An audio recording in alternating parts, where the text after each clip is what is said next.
अस्सलाम वालेकुम students, chemistry के चैप्टर नंबर 1 के नवे न्यूमेरिकल के साथ हाज़िर हैं। नवे न्यूमेरिकल की स्टेटमेंट है जी, how many molecules of hydrochloric acid will be required to have 10 grams of it. यानी 10 ग्राम हाइड्रोक्लोरिक एसिड बनाने के लिए हाइड्रोक्लोरिक एसिड के कितने मॉलिक्यूल्स दरकार होंगे। तो असल में इस न्यूमेरिकल के अंदर हमसे पूछा गया है कि 10 ग्राम हाइड्रोक्लोरिक एसिड के अंदर मॉलिक्यूल्स कितने हैं। तो 10 ग्राम हाइड्रोक्लोरिक एसिड के अंदर मॉलिक्यूल्स फाइंड करने के लिए सबसे पहले डाटा लिखें। हमारे पास डाटा है जी, mass of hydrochloric acid that is 10 gram, और अगर हम इसको उर्दू के अंदर लिखें तो हमारा डाटा है हाइड्रोक्लोरिक एसिड का मास। हाइड्रोक्लोरिक एसिड का मास बराबर है 10 ग्राम के। तो मास जो हमें दिया गया है, सबसे पहले हम मास की मदद से मोल्स फाइंड करेंगे, और मोल्स फाइंड करने के लिए आप जानते हैं हमें मॉलिक्यूलर मास की ज़रूरत है। तो molecular mass of hydrochloric acid सबसे पहले फाइंड करते हैं। जैसा कि आप जानते हैं इस हाइड्रोक्लोरिक एसिड के अंदर हाइड्रोजन का जो एटम है वो 1 है, तो 1 ज़रब atomic mass of hydrogen plus इस फार्मूले के अंदर क्लोरीन का जो एटम है वो भी 1 है। तो हम यहाँ पर क्लोरीन का एटॉमिक मास लिखेंगे। तो हाइड्रोजन का एटॉमिक मास 1 है, जबकि क्लोरीन का एटॉमिक मास 35 होता है। इसको सॉल्व करें तो 1 1 ज़र 1 प्लस 35 1 ज़र 35।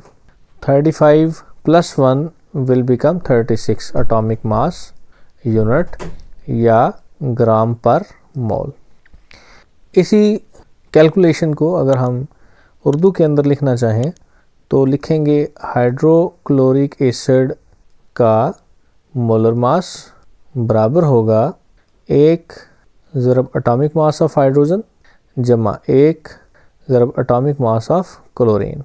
इसको जब सॉल्व किया जाएगा तो आपके पास 36 ग्राम पर मोल आंसर आ जाएगा। तो मॉलिक्यूलर मास फाइंड करने के बाद जो अगला स्टेप है वो है मोल्स फाइंड करना। मोल्स बराबर होते हैं mass divided by molecular mass, और मास हमारे पास जो गिवन है हाइड्रोक्लोरिक एसिड का वो 10 ग्राम है, जबकि मॉलिक्यूलर मास जो हमने फाइंड किया वो 36 ग्राम पर मोल है।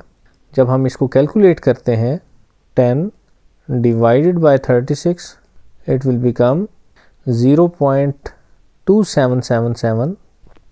इसी तरह अगर हम उर्दू के अंदर इसको लिखें तो मोल्स बराबर होंगे मास बटा मोलर मास।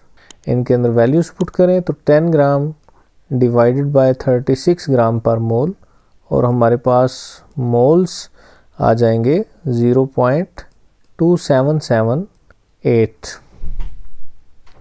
मोल्स फाइंड करने के बाद जो अगला मरहला है वो नंबर ऑफ़ मॉलिक्यूल्स फाइंड करना है। नंबर ऑफ़ मॉलिक्यूल्स फाइंड करने के लिए जो हम फार्मूला इस्तेमाल करेंगे वो है moles multiply by Avogadro's number.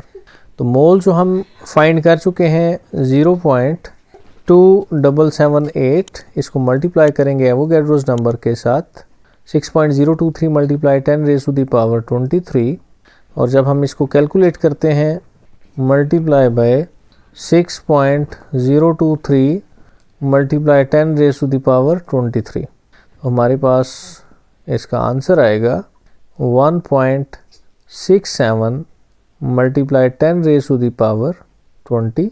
तो इस तरह हम हाइड्रोक्लोरिक एसिड के 10 ग्राम के अंदर नंबर ऑफ़ मॉलिक्यूल जो हैं वो फाइंड कर चुके हैं। हमारे पास number of molecules 1.67 multiply 10 raise to the power 23 होंगे। इसी को अगर हम उर्दू के अंदर लिखें तो मॉलिक्यूल्स की तादाद बराबर होगी मोल्स ज़रब एवोगैड्रोस नंबर।